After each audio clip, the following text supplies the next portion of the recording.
படம் சூப்பராக இருக்குண்ணா, நல்லா இருக்கு படம்.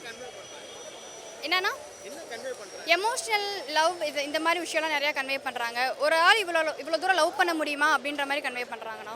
இல்லை அம்பிகாபதியை பார்த்த மாதிரி இருந்துச்சு, மற்றபடி வேறு எந்த டிஃப்ரென்ஸும் இல்லை. காமெடியெலாம் அதில் பெருசாக இல்லைண்ணா, ரொம்ப எமோஷ்னலாக மட்டும்தான் இருந்துச்சு படம்.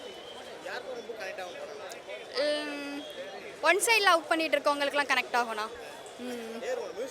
மியூசிக் சூப்பராக இருந்துச்சுண்ணா. மியூசிக் சூப்பராக, ஆக்டிங் சூப்பராக இருந்துச்சு. அவங்க 2 பேரோட காம்போ சூப்பராக இருந்துச்சு. சன் டேடோட காம்போ சூப்பராக இருந்துச்சுண்ணா. டப்பிங் மட்டும் கொஞ்சம் சுமாராக இருந்துச்சுண்ணா.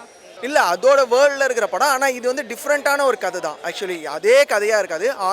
அதோட கோர் எமோஷன்ஸ் மட்டும் எடுத்துட்டாங்க. ஒரு டாக்ஸிக்காக ஒரு துரத்தி லவ் பண்ணுற ஒருத்தவன் ஒரு பொண்ணு வேணான்னு சொல்கிறான். அவள் வந்து ஃபேஸ் பண்ணுற விஷயங்கள் என்ன, அந்த பையன் வந்து அதனால் எந்த அளவுக்கு லைஃப் எதனால் அவனுக்கு பாதிக்கப்படுது என்னென்ன, அந்த மாதிரி ஒரு கோர் பிளாட்டு. ஆனால் வந்து இதை டிஃப்ரெண்ட்டாக கொஞ்சம் எக்ஸ்பிளைன் பண்ணியிருந்தாங்க. இன்னும் அம்பிகாபதி வந்து அது வேறு மாதிரி ஒரு ஜோனில் இருக்கும், இது வேறு மாதிரி ஒரு ஜோனில் இருக்கும். இதில் வந்து ரொம்ப இன்டென்ஸாக இருக்கும் தனுஷோட பர்ஃபார்ம். அம்பிகாபதியில் கொஞ்சம் லைட்டரான டோனில் சொல்லுது போவோம். இல்லை ரொம்ப இன்டென்ஸாக அவர் பண்ணுற முடிவுகள்லாம் டிசிஷன்லாம் கொஞ்சம் ஒரு மாதிரி ரொம்ப ஆக்வர்டாக இருக்கும். ரொம்ப மற்றவங்கள கஷ்டப்படுத்துகிற மாதிரி இருக்கும். நிறைய விஷயங்கள் அவர் சொன்னாலுமே யாரும் ஒரு அந்த மாதிரி ரோலை வந்து அது நம்ம நம்ப வைக்கணும் ஸ்க்ரீனில். அது நம்ப வச்சிருக்காரு தனுஷ். அதான் சொன்னால் பிரகாஷ் ராஜ் உண்மையிலே நல்லா பண்ணியிருக்காரு. அவருக்கு இன்னும் கொஞ்சம் ஸ்க்ரீன் ஸ்பேஸ் கொடுத்துருக்கலாம். ஆக்சுவலி வந்து அதுதான் என்னோட ஒரு இது. மற்றபடி எனக்கு ரொம்ப பிடிச்சிருக்கு.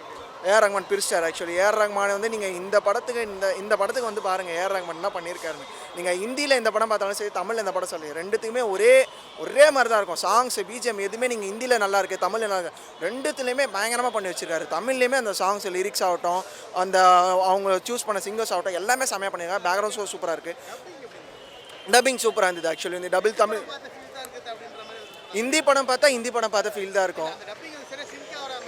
ஏன் அது ஆக்சுவலி வந்து ஃபஸ்ட்டு என்ன இது பண்ணல, டப்பிங் தான் பண்ணியிருக்காங்க. ஆக்சுவலி வந்து அது வந்து பைலிங்குவலாக எடுக்கல இந்த படம். ஆக்சுவலி பைலிங்குவலாக எடுக்கல.